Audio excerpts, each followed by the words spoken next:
Welcome to the Smart Connector podcast, which helps entrepreneurs generate more impact, wealth, and success, attract others for all the right reasons, and become a smart connector, the architect of your amazing business and life.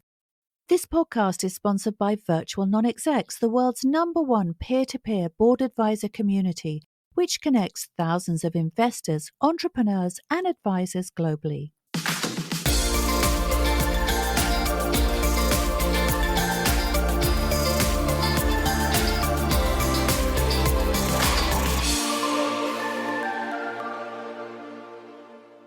Welcome to the Smart Connector podcast. It's great to see you here. And I have a wonderful guest for you tonight, David Thompson. Welcome, David. Great to talk to you and great to meet you all. Yeah. So David is a keynote speaker, a passionate educator, and a founder of Suede, which is a social learning sales platform. And David grew up disadvantaged and from quite a troubled family, which we're going to talk about. And he was placed in a children's home due to these difficulties, but then went on to build a hugely successful and inspirational career, which included building and selling a financial services business for many millions of pounds. So it's such a privilege to have you here, David. And then David is also one of the very few people in the world who's actually certified by the world's leading social psychologist and expert on the topic of influence, Robert Cialdini, to teach on the topics of Pre-suasion and Persuasion. So we're going to be talking about that too tonight. So yeah, let's get into it. Great to have you here, David. Great to be here. So, David, let's start at the beginning because you do have a very interesting story, and that's one of the reasons why I wanted to bring you on the show. So tell us about your early life. So I guess growing up, I was born in 1969. So the year they said, take one small step for mankind, and Neil Armstrong stood on the moon. That was the year that I was born. And I'm half Jamaican and half Scottish. So my mother came down to Nottingham, and then she took me back to Scotland with her. And so, and when she went back to Scotland in 1968, then but 69, I was the only coloured kid in the village, in this little mining village in the west coast of Scotland, which was called Newcomnock. So it was different. It was different. The years were like the early 70s. Racism was rife and it was tough. So I grew up to be like quite tough, I guess, like most kids did. You had to have thick skin back then. So I grew up with thick skin. And my mother, unfortunately, she shacked up with this little Scottish guy called Jimmy, right? And he was your archetype. Jimmy, yeah. A real Scottish name there, yeah. It was Jimmy Moffat. He was 5 foot tall, but unfortunately, he wasn't the nicest of fellows. So he let me know that I was different every weekend when he used to go out and he liked to drink. In fact, he liked to drink a lot. If there'd been a drinking championship, he'd have probably won it. And unfortunately, it wasn't the best upbringing. But from my perspective, we moved a lot. So we moved by the time I was 10. We lived in 9 different houses, and I've been to 5 different schools. And, so I got to make friends. I can make friends really easily. So there's a benefit to every adversity. So some of the times we moved, sometimes we didn't. But, so growing up, it was tough. My father wasn't the best. And obviously that was reflected in the fact what you said at the start. I was in a children's home for a while, which, isn't the pleasantest of places. But after leaving school at 16 with 0 qualifications, like none at all, I wouldn't have gotten any. And the reason I wouldn't have gotten any is because I was dyslexic, and they didn't have dyslexic in the 70s and the 80s. They just thought you were a bit thick. I went into the army, and luckily the army is more patient. It's a better system for teaching you how to be successful, I guess. And so, they've got you there. You have to follow their rules. And I was quite good. I was a boxing champion in the army. I got a stripe, and and I did all right for 5 years. I was in there, and I guess that was where you get your education and your confidence.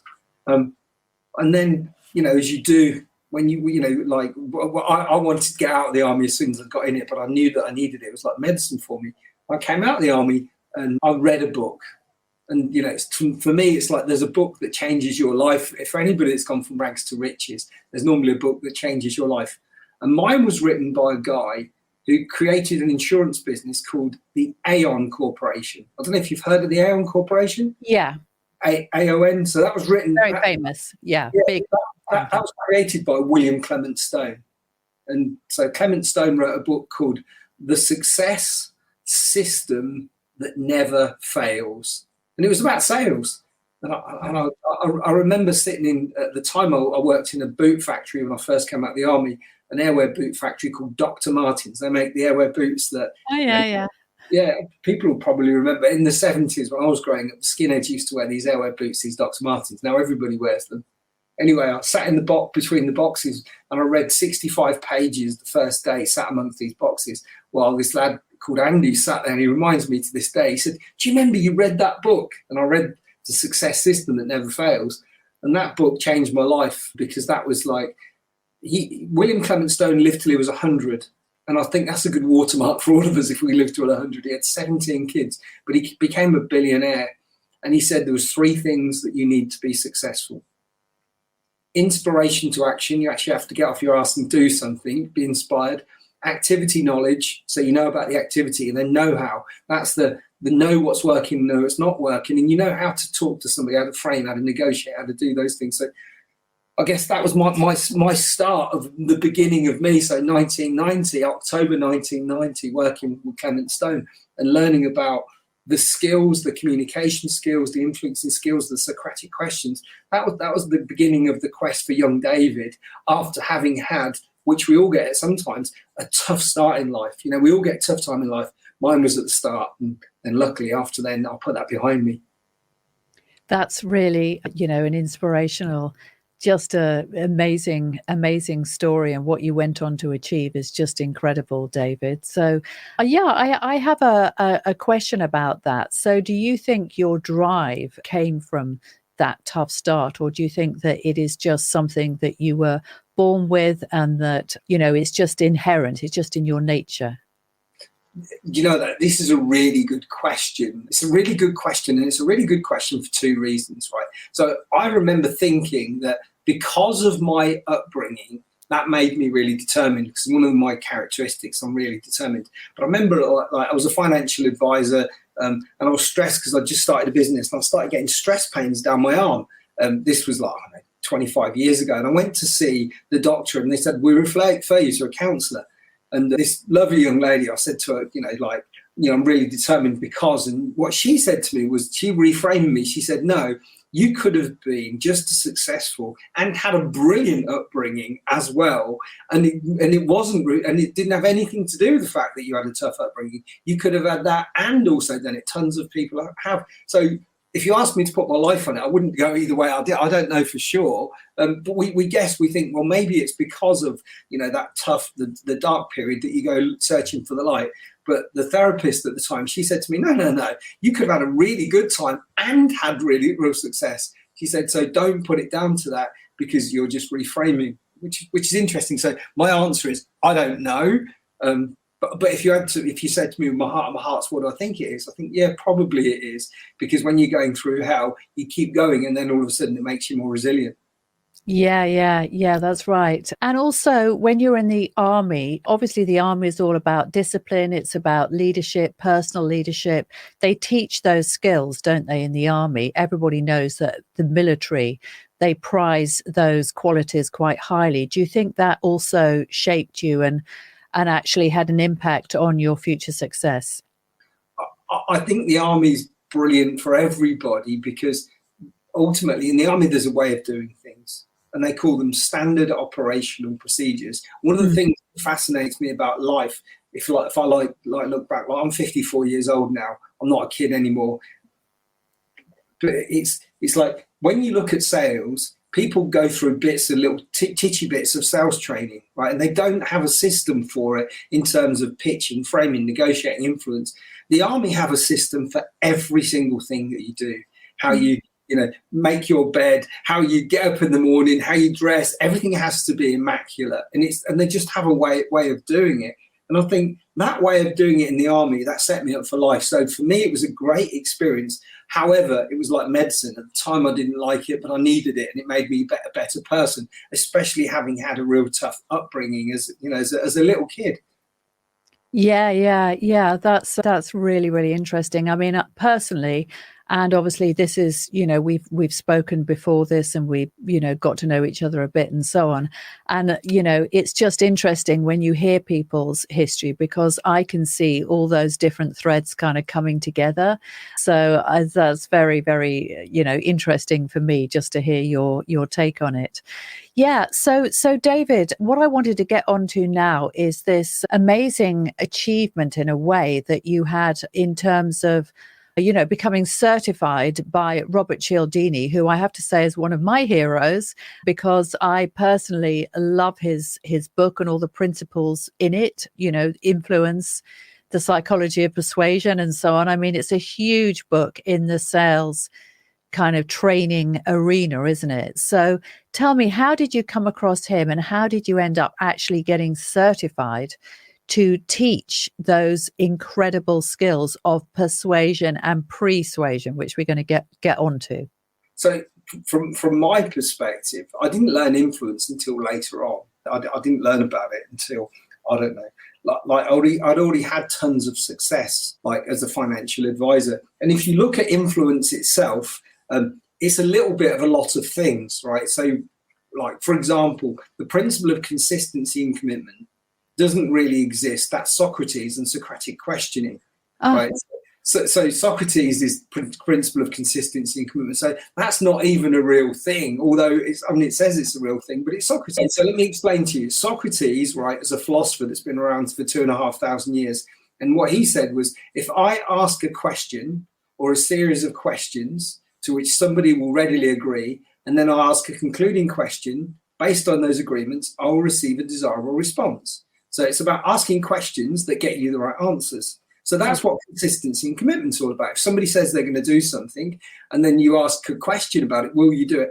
You're asking them to be consistent. So the foundation of consistency and commitment, and the practical application of consistency and commitment, is Socratic questioning, right? And that's what I learned from Clement back in 1990. And so when I was reading and understanding influence, I thought, well, that's not consistency, that's Socrates. And Socrates is not only the principle, but it's the practical application of it. When you look at contrast, the principle of contrast for influence, that's from neurolinguistic programming, it's just pre-framing. Anyway, so you've got all these lovely terms. But from my perspective, what I thought was, when I sold my business in 2017, I thought, wouldn't it be great to create a university where kids could go and get a degree in sales? Mm-hmm. Where anybody could go and get a degree in sales. And you look at some of the degrees that people come out with now, and you say, I've got a degree in, whatever it is, wood carving, or, often some of the things are pointless. But what we want is people that can come into our business, they can be really pragmatic, create sales, generate us revenue, and help us become more successful. So I wanted to do that. And I thought, putting influence at the start of that, so you understand cognitive biases, like, we want to say yes to people that we like. We trust experts, and we take these shortcuts all of the time. I thought, okay, consistency isn't that isn't that, but overall, what Cialdini's done with pre-suasion and persuasion is really powerful. It's ever so easy to teach to people, and it's also guarantees to move the needle in terms of you can't not be more successful with it than without it. So I went and did a course with him in Arizona, spent some money, went across the pond. And at the time I'd started teaching personal trainers some of his stuff and influence. And I was offered the opportunity to work with Bob and to work with a guy called Greg Nider, who are two of the top social psychologists in the world, and for them to teach me how to teach influence. And it was a real pleasure. It was fantastic. It was great. It was a great experience, to spend time with the guy that helped Obama get elected, which was fantastic. Yeah, I mean, look, as I said, he's an absolute legend. So yeah, I can only imagine that must have been a most amazing experience. So one of the things that I wanted to ask you is about the difference between persuasion and pre-suasion, because he's written books on both. Personally, I don't know the difference. In fact, I've got pre-suasion downstairs, and I have to confess that I've never read it. Yes, I know. And I've been told that it is even better than his original book. So perhaps you could just explain for our viewers and listeners what the difference is. So probably the best way for me to explain it to you is to explain what happened, then reverse engineer it. Okay. So So for the persuasion is about influence, cognitive biases. So the best way for me to explain that is let's say I'm having a party, right? And I'll invite everybody to a party, and I invite you to my party, Jane. There's the party at the Thompson's house. Come along, bring anybody you like. We're going to have a great party. And you come along to my party, right? Then next time you're having a party, you feel like you should invite me to your party. And that's the principle of reciprocity. We want to say yes to people that we like. Yeah. Right? So we want to pay back our debts. Often salespeople don't recognise that when you're trying to help, when you meet somebody for the first time, if you want to build a relationship with them, what you should do is work out how to do them a favour, because then they owe you a favour. So that's what reciprocity is. The principle of liking is about people want to say yes to people they like. If somebody comes and they help you and they cooperate with you and they say nice things about you, you like them more rather than if they slag you off, they're saying horrible things about you. So we like people that like us, and we like people that are like us. If somebody comes along, they've got a similar birthday, or they've got a friend that you've got a friend, you've got something in common, we want to say yes. So you have these things, they're called cognitive biases. And these cognitive biases make us more likely to say yes, and we're more influenced by them, right? If the principles come up. And there's 7 influence principles: reciprocity, liking, social proof or consensus, authority, consistency and commitment, and scarcity, and then finally the principle of unity, right? So they're the influence principles. Cialdini had somebody knock on his door, and they were trying to raise money for a local charity, and he gave more money to this person that was trying to raise money for the local charity than he'd ever given to anybody else that had come canvassing, knocking on his door. Right? They didn't use any of his influence principles.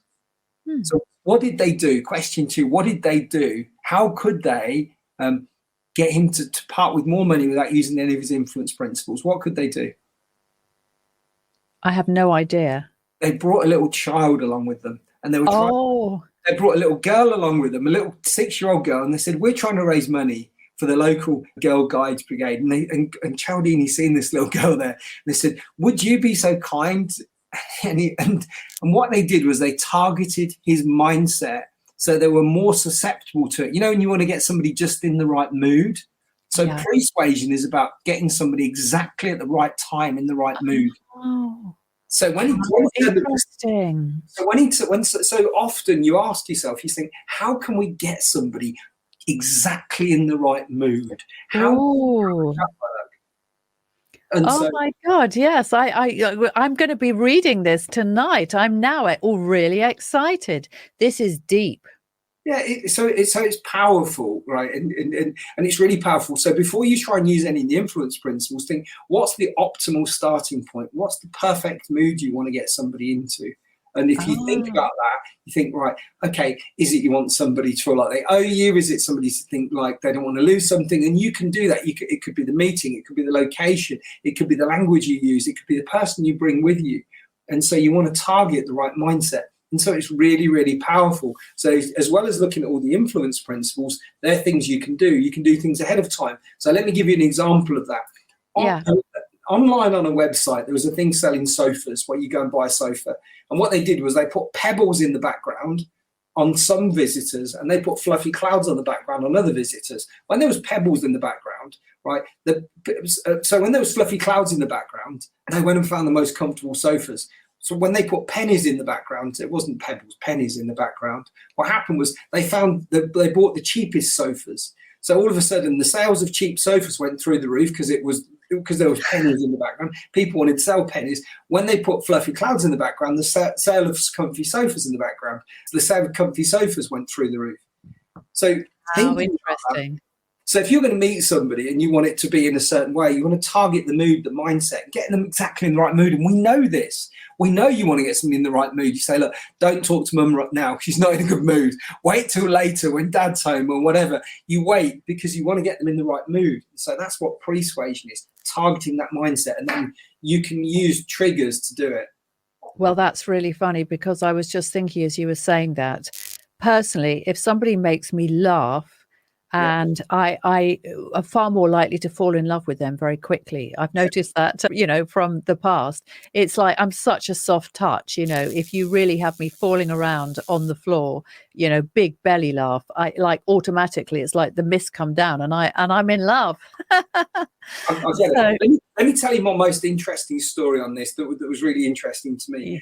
There was this supermarket in America where they were giving out these drinks vouchers, right? And people had to give their email address to give the vouchers out. So you'd walk in, Jane, they'd say to you, can we give you vouchers for these drinks? What you need to do is give us your email address and we'll email them to you. And about a third of the people said, yes, we can. But then what they did something really cool, right? That made the drinks vouchers go up to 76.5% in terms of the amount of people that said yes to them. What? Right? So when the person walked into the supermarket, they said that you'd walk in and they'd say, excuse me, can I just ask you a quick question? Do you consider yourself an adventurous person, a person that likes to try new things? And they're targeting that adventurous mindset. And so what do? You start doing a search and you think, yeah, I am, right? And almost everybody said they were adventurous, everybody, because you're searching for times when you're adventurous when they were doing that. Right. And then they said, well, OK, if you're adventurous, would you give us your email address? Because we want to send you this thing for these really cool new drinks. And they were like, yeah, OK. And they got a 76.5% take up from 33%. Why? Because they used a few words to make you persuaded towards being adventurous. Then they asked you for it. Oh, my God. This is absolutely game changing. I mean, we're having an incredible conversation here. I am going to use this. I definitely am. I love it. I love it. That's just amazing, with those few words, those trigger words, really, that are just they're linked. They're emotion, they link to emotion, aren't they? That's really amazing.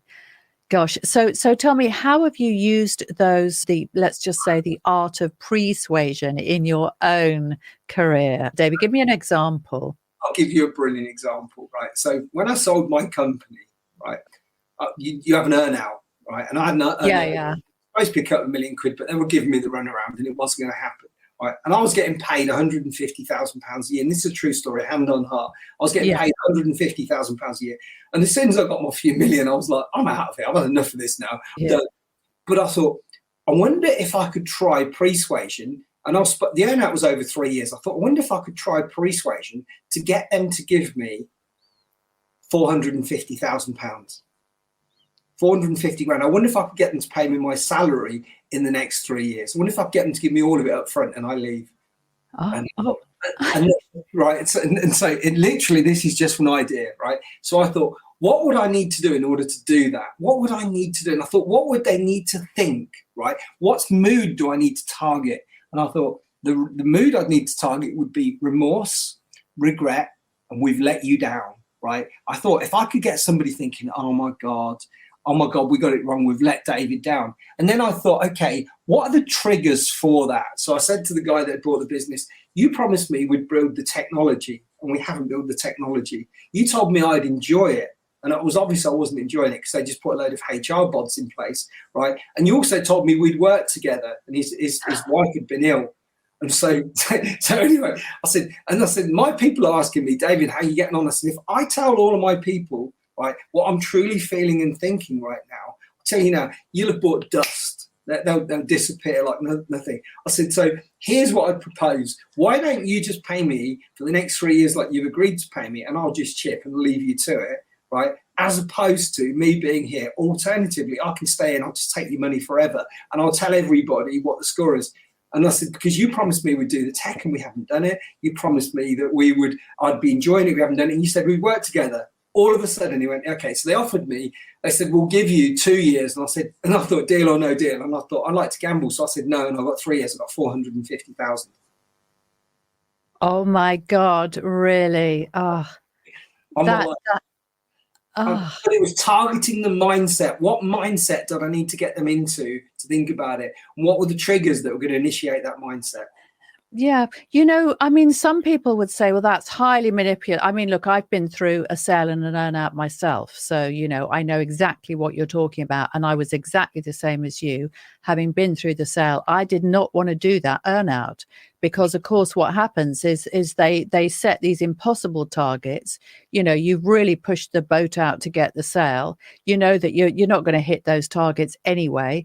Then all of these new people are coming into the business, and they think they can boss you around and change what you do, and it just becomes like hell. So I totally understand. I've been through it myself.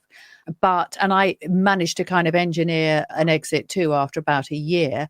So I think, you know, for people that say, well, you know, they put their money into your business and they bought it, and you profited from that, and really you should this and you should that. Well, you know, they aren't living it day to day. And the thing is, as long as you are basically telling the truth, which I'm sure you were, Absolutely. then, you know, you sometimes, you know, life is, you have to tell a certain story in a certain way for people to accept it, don't you? So that's all it is. What I think I was saying, so one of the things that I learned about influence is what you're saying true, right?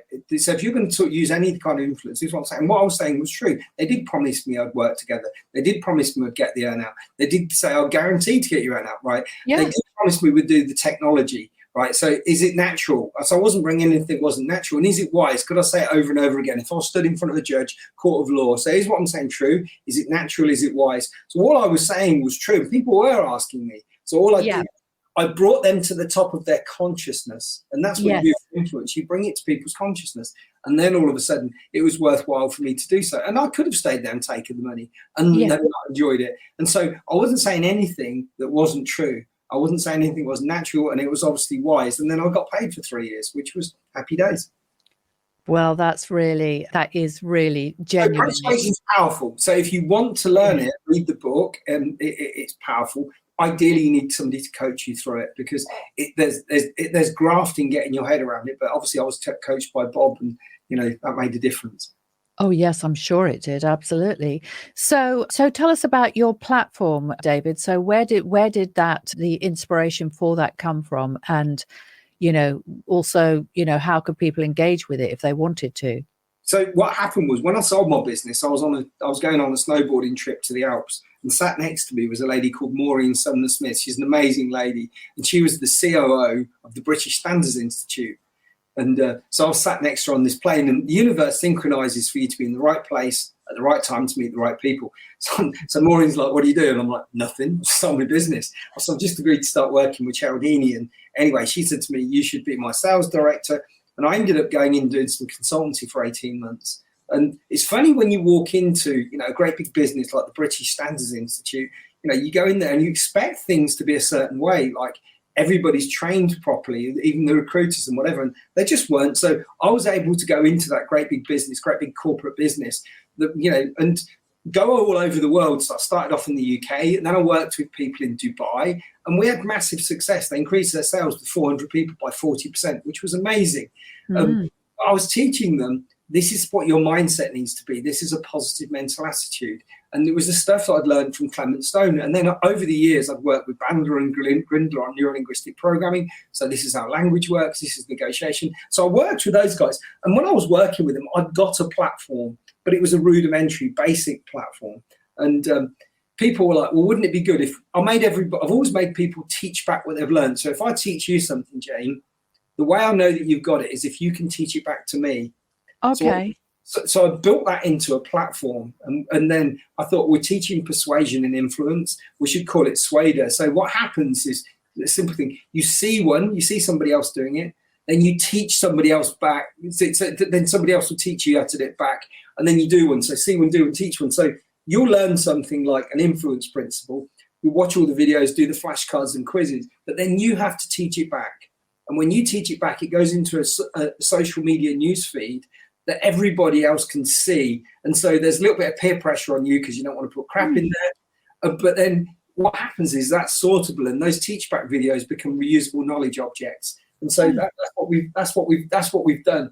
That's what we've created. That's my daughter just waving to me there. She's come back from London. So that's what we've created. We've created a platform whereby somebody can see something, and then they do it themselves, and they teach it back, and then other people get to learn from it.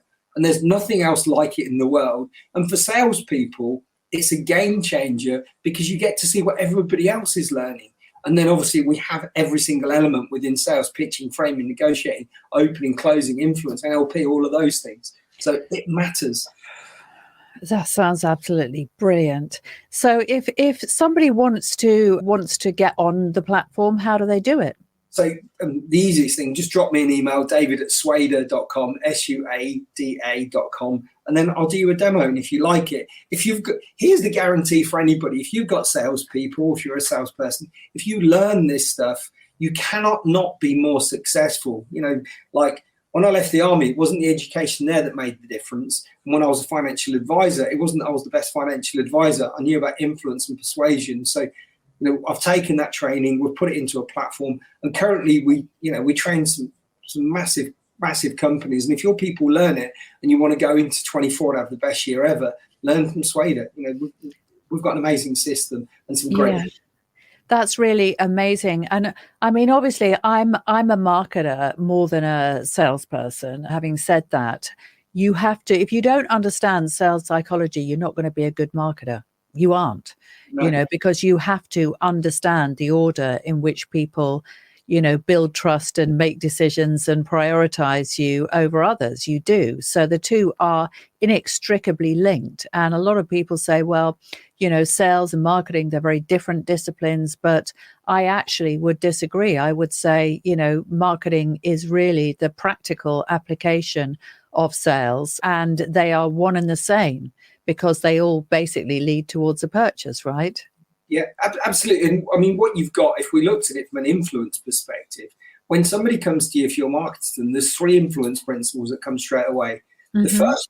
The first one is the principle of authority. People will look at you and go, are you an expert? The next thing is social proof. They'll say, have you helped other people like me? And you go, yeah, I've helped loads. And the last thing is scarcity. Do I lose anything if I don't listen to you?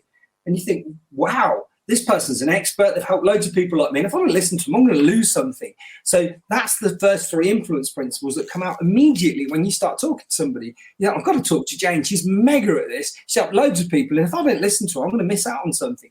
They're the 3 cognitive biases that come top of any conversation, whether it's a conversation in marketing or a conversation in sales. It's just that strong. Yeah. That's so fantastic. I wanted to also ask you about NLP because, David, you've trained with the top people in the world, haven't you? Yeah.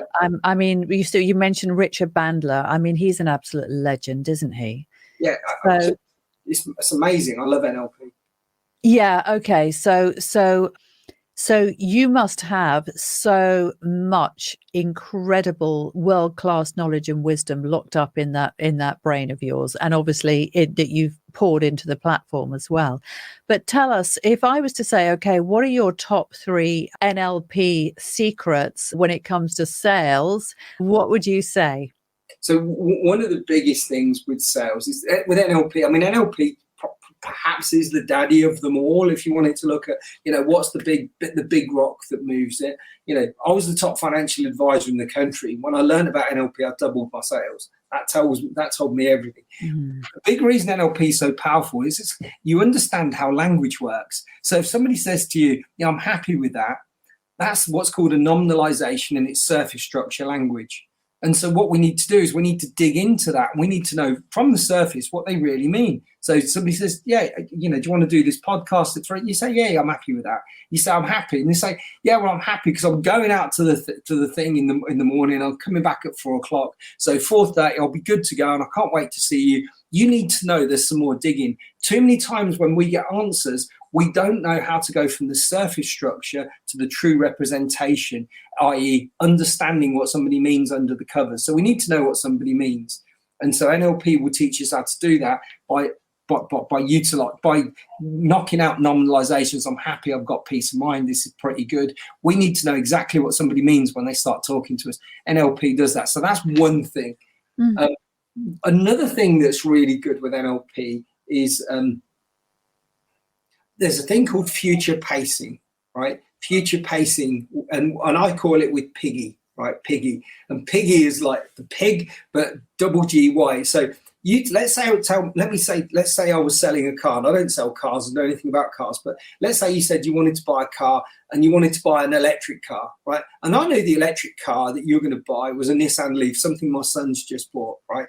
And you say, I'm going to buy this electric car and it's going to do 165 miles and I never go any further than that. And that's the thing I want to buy, right? Now, I could say, you don't want to buy with them, and I could start telling you you're wrong. But what I can do is I can future pace you. I can know what's wrong with that car, and I can future pace you. Say, Jane, so you're saying this electric car you're going to buy, right? It's going to do 165 miles. Let's imagine, right, that you've got to go on a trip that's 150 miles away, right? And you start driving there, and after 32 miles, it says you've got 3 miles left in your car. Is that going to cause you a problem? And this is the winter, the heart of winter. It says you've only got 3 miles left. Does that cause you a problem? There's the first P, problem. Does that cause you a problem? Oh, well, yes, okay, because that's what's going on in the back of my mind anyway, isn't it? Right? Yeah, totally. So it's saying you've only got 35 miles in the winter. My son's just had this car. So what are the implications of that? You've only got 35 miles. You've not even got a third of the way there. And what are the implications from your perspective? Yeah, well, you'll get stuck. You're out in the freezing cold. You find a charging station immediately, right? Yes. So did you give anything up? Well, yeah, you're going to have to give up some time. How are you going to feel if you're in a car that did 165 in the summer and it's only 35 in the winter? Yeah, well, you're not going to feel very good about it, are you? Because, yeah. And is that something you want to avoid? So that's piggy. So you can piggy people, and that's called future pacing with piggy. So you're not telling them they're wrong. You say, look, I'm not saying to you don't go onto that podcast, don't that. But if this happens, does that cause you a problem? What are the implications? Do you give anything up? How are you going to feel if that happens? If that's something you want to avoid? So from an NLP perspective, from a sales perspective, that's immensely powerful. And it's powerful against the competition because you put them through a scenario where they can pitch themselves in something. They go, well, I don't want to do that. So then it becomes not that frame. I don't want to do that.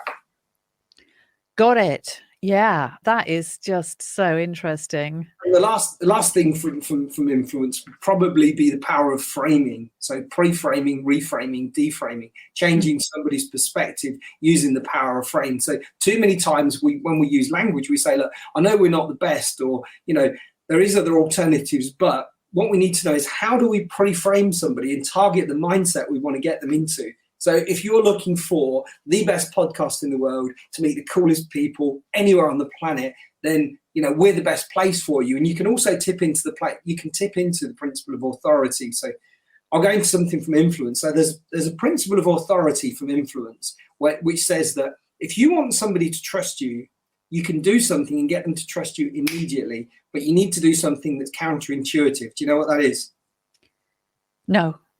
I understand what counterintuitive means. No, you know what I mean by when I say you can do something counterintuitive to get somebody to trust you instantly? No, I don't know what that thing is. Okay, so typically if we're trying to persuade somebody we're an expert, you say, on this, I've got this many followers, I've got, I've been doing this for 10 years, I've helped all these people.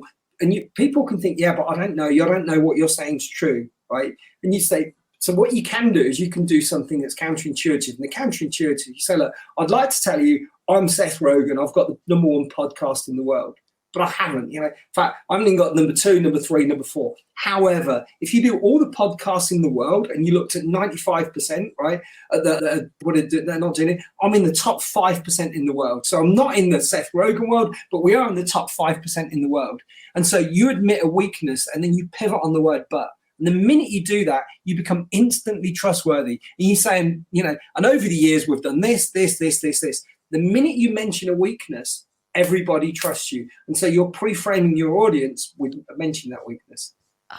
Do you know what? I also think that is why when I was talking about I love people that make me laugh, right? Yeah. When people have self-deprecating humor, that is just unbelievably powerful. We love people who are self-deprecating, but they can laugh at themselves. They're not just kind of doing themselves down, because it shows supreme self-confidence, doesn't it? Yeah, totally. So when you start out with that and say, look, I'd love to tell you I'm perfect. I'm not. I've screwed up tons and tons of times. In fact, I'd love to tell you this is the best in the world. It's not. However, if you look at it from this perspective to do this, this, and this, then you'll struggle. If you search from now to the end of time, you won't find anything better. They go, I like that, because you're not pretending to be perfect. And we want things that are imperfect. We don't want things to be perfect. And too many times. Oh, that is just, it's so powerful. When I think about all, the most compelling characters, in drama, literature, TV, film, Maximus in Gladiator, obviously Hamlet, Tony Soprano, people, guys like that, we love them so much because they have this duality, right? And that, because we all know that humans are not just perfect or awful, that all of us have all of these traits within us. So I can understand why that makes us feel safe, because we just feel, well, they're being authentic. That is the truth of them. So I love that. I think that is so great. Who's your favorite character that almost is fallible but lovable? Who's your favorite? Well, I've got a very, very big weakness for Maximus. That's Russell Crowe in Gladiator. That's one of my favorite movies of all time. How about you? So I love Jack Nicholson. I do. Yes. He's so charming and so charismatic, and underneath it all, he's terrible. One of my friends, a guy I play golf with called Paddy, he was in LA, and he seen Jack sitting down in a booth, and he said, "Jack, is that really you?" And he grabbed me by the collar and he went, "God damn right it is." This big smile, and he tilted his head with his and that he's got the devil in him. But that's, to me, he's my favorite fallible character. But they're not pretending to be perfect. So if you're a salesperson and you've got competition where you're going up against, you say, I used to say, look, I'd love to tell you. When I was a mortgage advisor, I was a top mortgage advisor in the country. I'd say, I'd love to tell you I'm the best financial advisor in the country. I can help you with your pensions, your investments, and all those things. To say, but I'm rubbish at all of that. I'm rubbish at pensions. I don't know anything on investments. However, if you want mortgages, which all the people did, by the way, I can tell you everything and anything you want about mortgages. I go, but I'm rubbish at the other stuff. And they go, David, I don't want any of that. I just want my mortgage sorting out. Thanks very much. But you admit your weakness, and then you pivot on the word but. But if you want this thing, we're really good at that. So Avis did it with rental cars. They said, look, we're not number one in rental cars. We're number two, but we try harder. So they admit the weakness. They're not the best, but they try harder to give you better customer service. And it's there. So not pretending to be perfect is lovely with people, with businesses, with marketing and sales. And it's the principle of authority. I now trust you as an expert instantly. And that "we try harder" is an absolute classic strapline, isn't it? It really is. So, yeah. Well, I mean, look, David, this has been such an amazing conversation. I have really enjoyed it. It's been kind of sparkly, from start to finish. So thank you so much for joining us on the Smart Connector podcast. Now, I know that we mentioned a way of people getting in touch with you sort of halfway through, but let's go there again. If people want to reach out to you, find out more about Suede, chat to you about any of the things that we've talked about here, what is the best way for them to do that? So the best way is to go to the website if you want to get to the website, and you can book something through the website. Alternatively, the easiest thing to do, just drop me an email. It's david@suada, SUADA.com. And Suada is the goddess of persuasion. So, that's what I like to think. We want to make people like gods, like goddesses, like they're just amazing. And so that's the big idea behind Suada. Persuasion and influence is what makes you money. So obviously we want to make sure that you're richer, happier, more successful, and you have more fun with it. There you go. That's wonderful. Well, thank you so much again, David. And look forward to keeping in touch.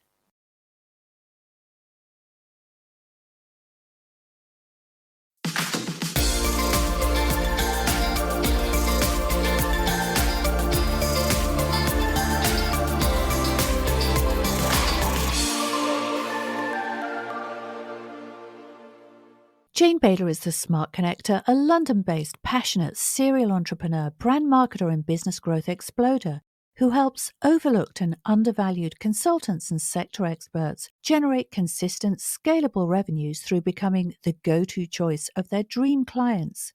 If you've enjoyed this episode, we'd really appreciate you liking, rating, and reviewing the podcast on the platform you've heard it on. And check out the links in the show notes if you'd like to connect with Jane or any of her guests in person.